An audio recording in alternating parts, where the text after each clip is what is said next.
이런 생각 해보신 적 있지 않나요? 도대체 어디서 돈 버는 방법 좀 안 알려주나? 100만 원만 딱 들어오면 너무 좋겠는데.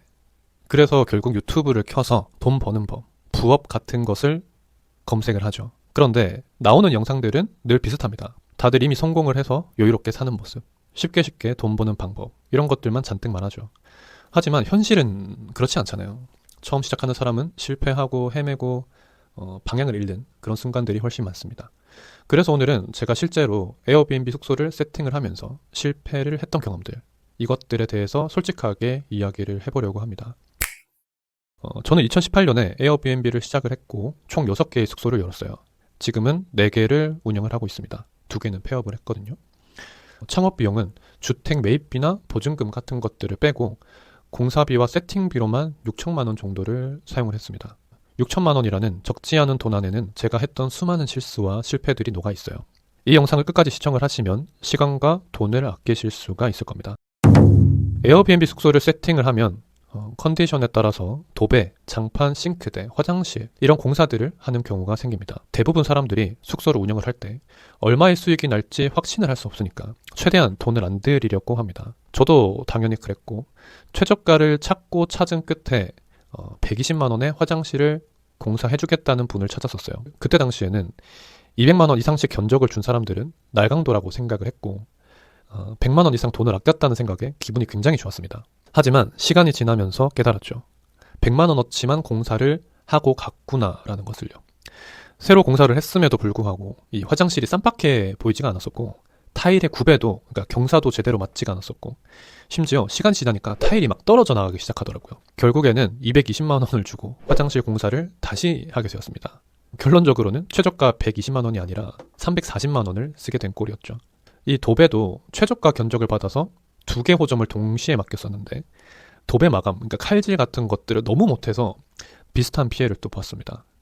이처럼 최저가가 무조건 돈을 아껴주는 것이 아닙니다. 그래서 이 최저가에 너무 집착을 하지 않으시는 게 좋을 것 같고 공사 피해를 줄이는 팁을 좀 드리면 첫 번째는 지인이 써본 업체에 맡기는 게 가장 안정적이더라고요. 만약에 이런 경험을 한 지인이 없다면 두 번째는 업체의 과거 공사 사진을 요청을 해서 좀 꼼꼼히 확인을 해보고 요렇게 해주세요 라고 하는 게 좋습니다. 세 번째는 전화로 소통을 하겠죠. 공사 이렇게 해달라 저렇게 해달라.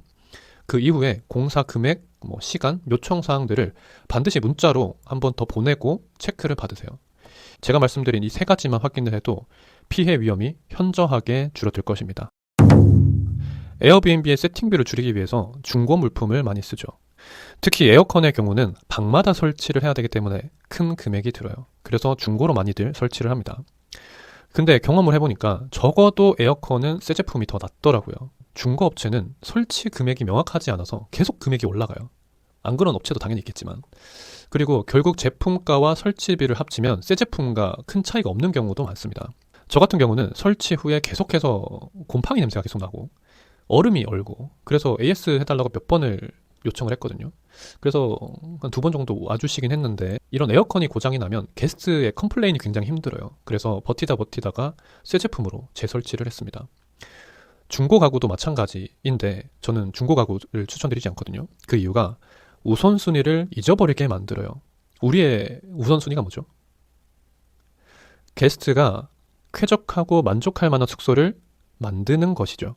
하지만 계속 당근에 집중을 하면 어느새 어떻게 하면 가장 싸게 살까에만 몰두를 하게 됩니다. 싸게 만든 숙소는 결국 게스트에게도 싼 값만 받을 수밖에 없습니다. 결론적으로 디자인 통일감이 중요한 가구나 기능적으로 문제가 생기면 곤란한 가정 같은 것들은 중고를 피하시는 게 좋습니다.